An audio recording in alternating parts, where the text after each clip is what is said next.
Hi, I'm Melissa Peña, the archival assistant at the Museum of South Texas History.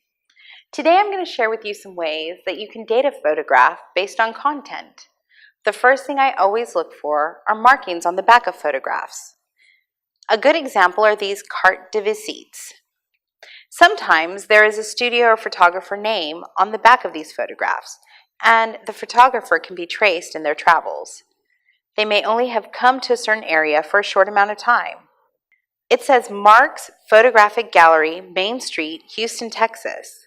So I searched Houston archives and found that the Houston Library has a collection of photographs by Mark's Photographic Gallery. Those photographs are similar and are listed circa 1860. That was an easy one, but sometimes there are no markings on the back, and you do have to look at content. Clothing, especially women's, is a good indicator of what era that photograph may have been taken in. This first photograph is a good indicator of that. The woman on the left is wearing a simple suit with straight lines. Her hairstyle is in an updo with rolled bangs in the front. The other woman has a hairstyle known as victory rolls. It was popular in the 1940s during World War II, and the man standing next to her is in a uniform.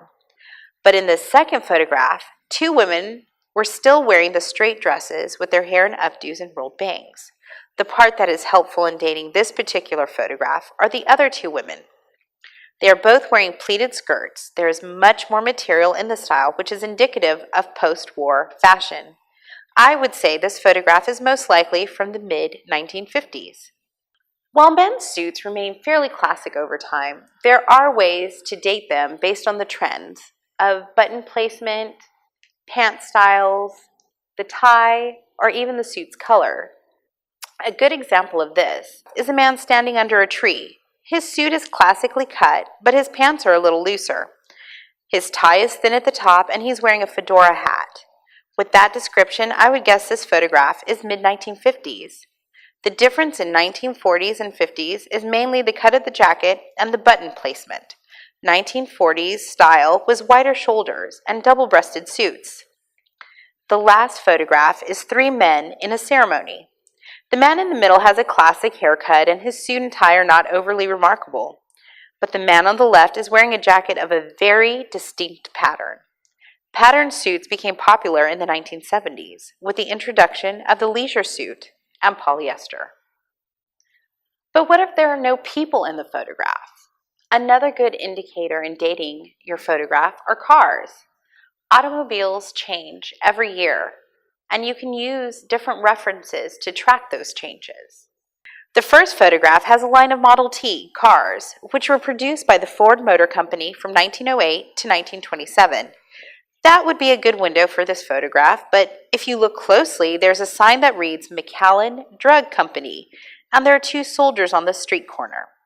Soldiers were heavily stationed in this area between 1916 and 1917. That narrows it down further. The next photograph is of the same shopping area in McAllen. The cars have rounder tails. If you start a search for cars in the 1940s and 50s, you will see that this was the popular design. The difference is the length of the hood area, which is shortened in the 1950s. You could identify this photograph as circa 1950 and be pretty accurate. The next photo is the same street, Main Street in McAllen. These cars do not have the same rounded tail ends. Instead, they have what is known as tail fins. That became popular in the 1960s. There are so many good resources that you can use online for a quick reference.